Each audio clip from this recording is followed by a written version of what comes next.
I, 28 male, guess I'm writing this because I need to get it off my chest and figure out if I handle things right. Been with Marlene, 26, for almost 3 years, living together for the last year and a half. Everything seemed solid, or so I thought.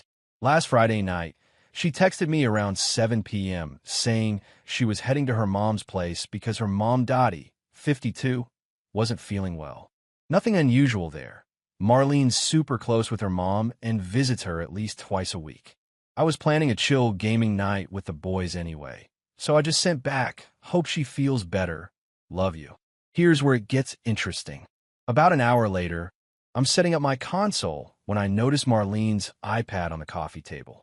She'd left it behind, which was weird because she usually takes it everywhere.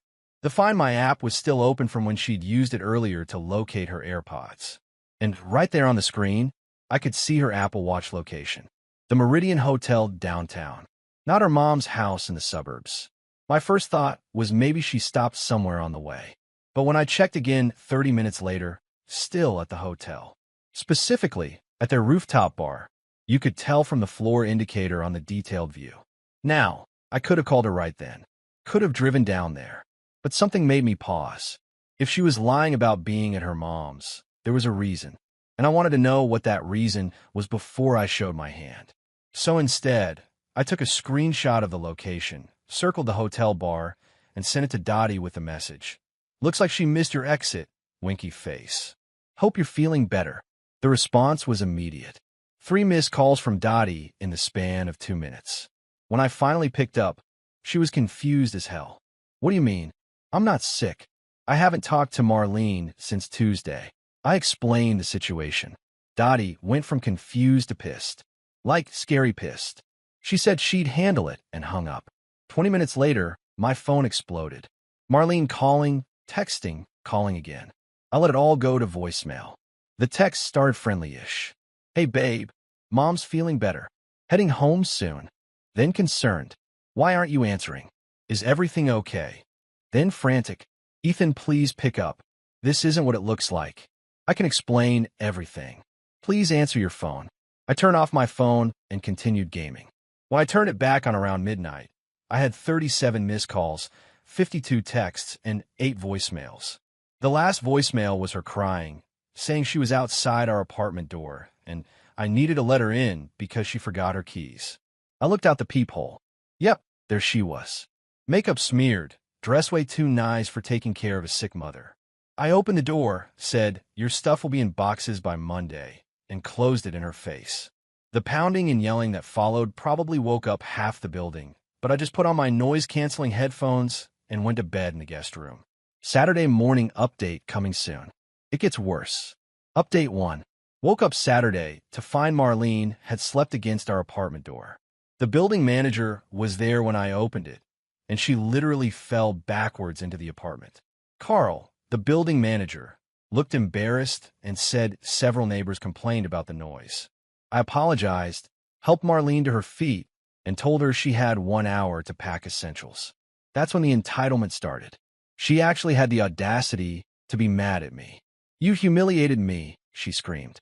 "My mom called me 47 times. She showed up at the hotel. Do you know how embarrassing that was?" I just stared at her. "You lied about where you were." I wasn't doing anything wrong. I was just getting drinks with friends. Which friends? Silence. Male or female friends? More silence. And why lie about it if it was innocent? That's when she switched tactics. Went from angry to victim in 0.2 seconds. Tears, sobbing, the whole performance. Talking about how I'm too controlling, how she needs space, how she can't even have a night out without me questioning her. I pulled out my phone and showed her our text history. In 3 years, I'd never once told her she couldn't go out. Never checked up on her. Never even asked for details unless she volunteered them. The only reason I knew where she was this time was pure accident. "But you sent my mother after me," she wailed. "No, I sent your mother a screenshot showing you weren't where you said you'd be. What happened after that was between you two. She tried to storm into our bedroom, but I'd already changed the locks on that door. Interior lock, easy swap, did it at 6 a.m. Her stuff was in boxes in the living room. Just essentials, clothes, toiletries, medications. I told her she could coordinate getting the rest through a third party. The nuclear meltdown that followed was something to behold. She called me every name in the book, said I'd regret this, that I was overreacting, that I was ruining the best thing that ever happened to me. Then came the kicker. You can't just kick me out. I live here. I have rights. She was right about one thing. She had been living there long enough to establish residency. But here's what she didn't know. The lease was up for renewal in exactly 11 days. And only my name was on it. You're right, I said calmly, which is why I'm giving you 30 days notice that I won't be renewing the lease with you on it. Here's your formal notice. I handed her the document I'd printed that morning.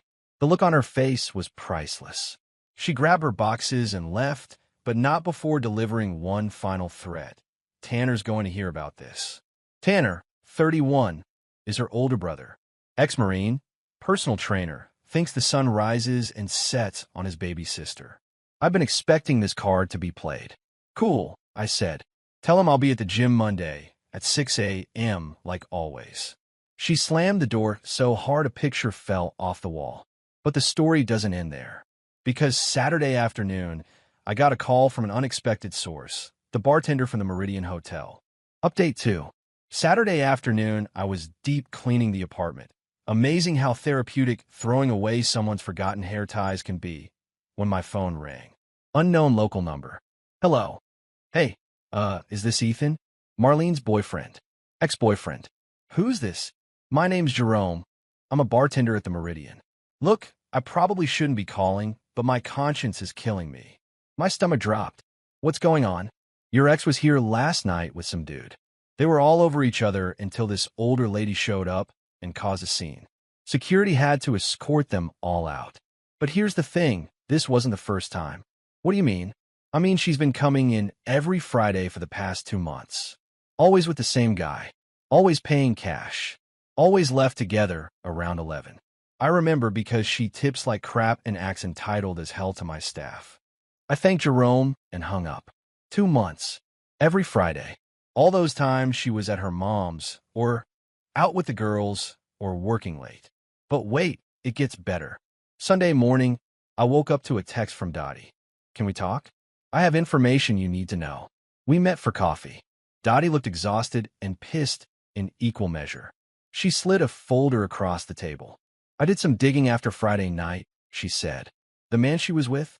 That's Garrett Walsh. He's her boss's son. I nearly choked on my coffee. Marlene worked as a marketing coordinator at a mid-size firm. Her boss, Patricia Walsh, was known for being a hard ass who didn't tolerate BS. Her son Garrett was 34, married with 2 kids, and worked in the family business. There's more, Dottie continued. I called Patricia yesterday. Professional courtesy, mother to mother. Turns out, money's been going missing from the marketing budget. Small amounts, but consistent. Patricia's been trying to figure out who's responsible. You think Marlene? I don't think. I know. Garrett's been approving fraudulent expense reports. Fancy dinners claimed as client meetings. Hotel charges for conference rooms. Patricia's gathering evidence for a formal investigation. I sat back, stunned. Not only was Marlene cheating, she was doing it on her company's dime. Why are you telling me this? I asked. Dottie's face hardened. Because she's my daughter and I love her, but I didn't raise a liar and a thief. She made her bed. Now she gets to lie in it. Also, she pulled out her phone. She's been telling people you were abusive and controlling, that you were the reason she had to sneak around. I'm not letting her drag your name through the mud. She showed me Marlene's Instagram story. A black screen with white text. Sometimes you don't realize you're in a toxic relationship until you try to breathe. Starting fresh. Broken heart. The comments were full of support from her friends. You deserve better. He never appreciated you. Controlling men are the worst. I laughed. Actually laughed. She's really going all in on this narrative, huh? Oh, honey, Dottie said, patting my hand. She has no idea what all in means yet. Monday came around, and sure enough, Tanner was waiting at my gym. But not alone. He brought 2 of his buddies, all in matching tough guy workout gear. I walked right past them to the front desk. Hey, Marcus, I said to the manager. Those three guys are here to intimidate me over a personal matter. Can you ask them to leave?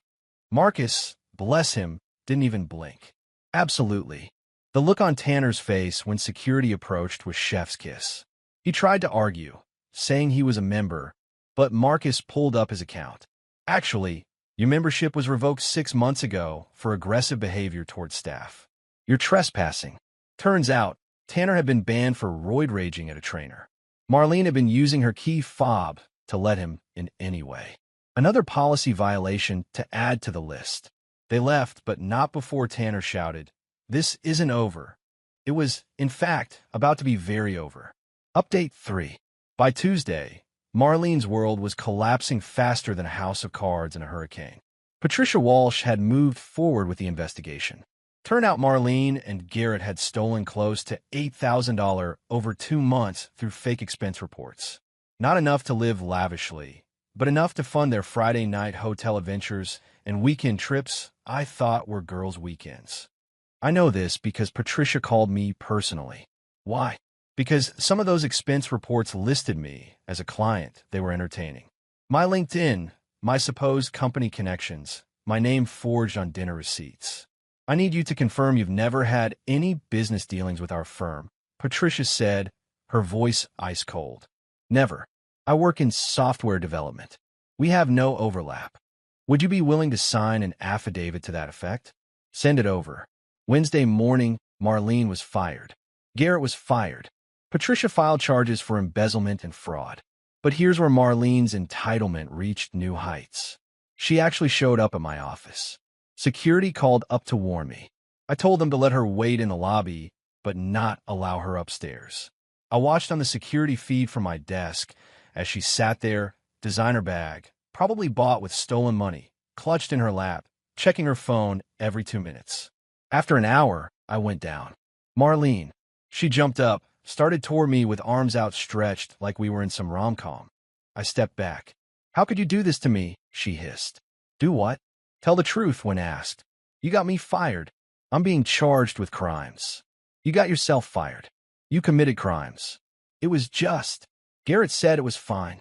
"Everyone does it. You don't understand how corporate culture works." "I understand theft." "So does the district attorney." She actually stomped her foot. "Like a toddler. You're ruining my life over a few dinners. You ruined your own life. I just declined to lie for you." Then came a manipulation masterclass. She cycled through. "Tears. I loved you. How can you be so cold?" "Bargaining. If you tell them we were together at those dinners, this all goes away." "Threats. I'll tell everyone you abused me." "Guilt. 3 years meant nothing to you?" More tears. "I have nowhere to go." That last one was a lie. Dottie had confirmed Marlene was staying with her, but had worn out her welcome in record time by. Expecting Dottie to call in sick to drive her around. Her car was repossessed. Turns out she'd been missing payments. Demanding money for a lawyer. Trying to get Dottie to lie about witnessing business dinners. Leaving disaster zones everywhere and expecting maid service. Bringing Garrett over while Dottie was at work. He was also freshly divorced by this point. Security eventually escorted Marlene out when she refused to leave. She made enough of a scene that building management banned her from the premises. But the peak entitlement came Thursday night. I was at home, finally enjoying some peace, when I got a call from my landlord. Marlene had contacted him claiming to be my wife, saying I was having a mental breakdown and she needed emergency access to their apartment for my safety. Fortunately, my landlord knew I was single on the lease and called me instead of letting her in. She was very convincing, he said. Even had a fake concern in her voice. Said you were off your medications and she was worried you might hurt yourself. I sent him screenshots of her text threatening to make me pay and destroy my life. He said he'd handle it if she showed up again. She did. At 2 a.m. With Garrett and a locksmith, she'd convinced that she was locked out of her apartment. The locksmith noped out when he saw the police my landlord had called. Marlene was arrested for attempted breaking and entering. Garrett was arrested for violating the restraining order his ex-wife had against him. Apparently she'd followed him to my building. I found out about all this Friday morning when Dottie called me. She used her one phone call to call me, Dottie said, sounding exhausted. not to apologize, not to ask for bail, to scream at me for not bailing her out fast enough last time and demand I put my house up as collateral for her bail. What did you say? I said she could sit there and think about her choices. Then I hung up and blocked the jail's number. The entitlement didn't stop there. Over the next week, she had Garrett's ex-wife contact me to compare notes and suggest we sue them together. I declined but wished her well. She tried to claim I owed her half the security deposit on the apartment. Judge laughed that out of court. She posted a GoFundMe claiming she was a victim of workplace harassment and needed legal fees. It raised $45, all from Garrett. She had various flying monkeys contact me with sob stories about how she was suicidal/homeless/ starving. She was living with an aunt and working at said aunt salon. Final update. It's been 3 months since that Friday night when I sent a screenshot to Dottie. Here's where everyone ended up. Marlene pled guilty to reduced charges of misuse of company funds. Got 18 months probation, 200 hours community service, and has to pay restitution. She's working at her aunt's salon, living in a studio apartment, and last I heard from Dottie, was dating another married man she met at court-ordered therapy. Some people never learn. Garrett lost his job, his wife, split custody of his kids, and is paying alimony. Also on probation. Started a business consulting firm that's just him trying to MLM his way out of debt. Tanner got arrested 2 weeks after the gym incident for assault at a bar. Marlene couldn't bail him out this time. He's serving 90 days. Dottie, thriving. Cut Marlene off completely after she tried to steal Dottie's credit card for lawyer fees. Joined a book club, started dating a nice man from her church, and sends me Christmas cards. Me, I'm good. Renewed the lease, got a promotion at work. Turns out having a crazy ex makes your boss very sympathetic to needing time off for court, and started dating a woman from my climbing gym who thinks this whole story is wild. My only regret is not seeing the red flags sooner, but hey, lesson learned. The Meridian Hotel. Jerome the bartender hit me up last month. Apparently, they now have a photo of Marlene and Garrett behind the bar as banned customers. He said the staff calls it the Wall of Shame, and my ex has the honor of being couple number 3. Looking back, that split-second decision to send a screenshot instead of confronting her directly was the best choice I could have made. It let her entitlement fully reveal itself without me getting drawn into the drama. Sometimes the best revenge isn't elaborate. It's just stepping back and letting people face the consequences of their own actions. To everyone who's been cheated on, you deserve better. Don't let them gaslight you into thinking their betrayal is your fault. And always, always trust your gut. Peace out. Edit. Since a lot of people asked, yes, this is real. No, I'm not taking her back. And yes, Dottie is basically my adopted mom now. She makes killer lasagna.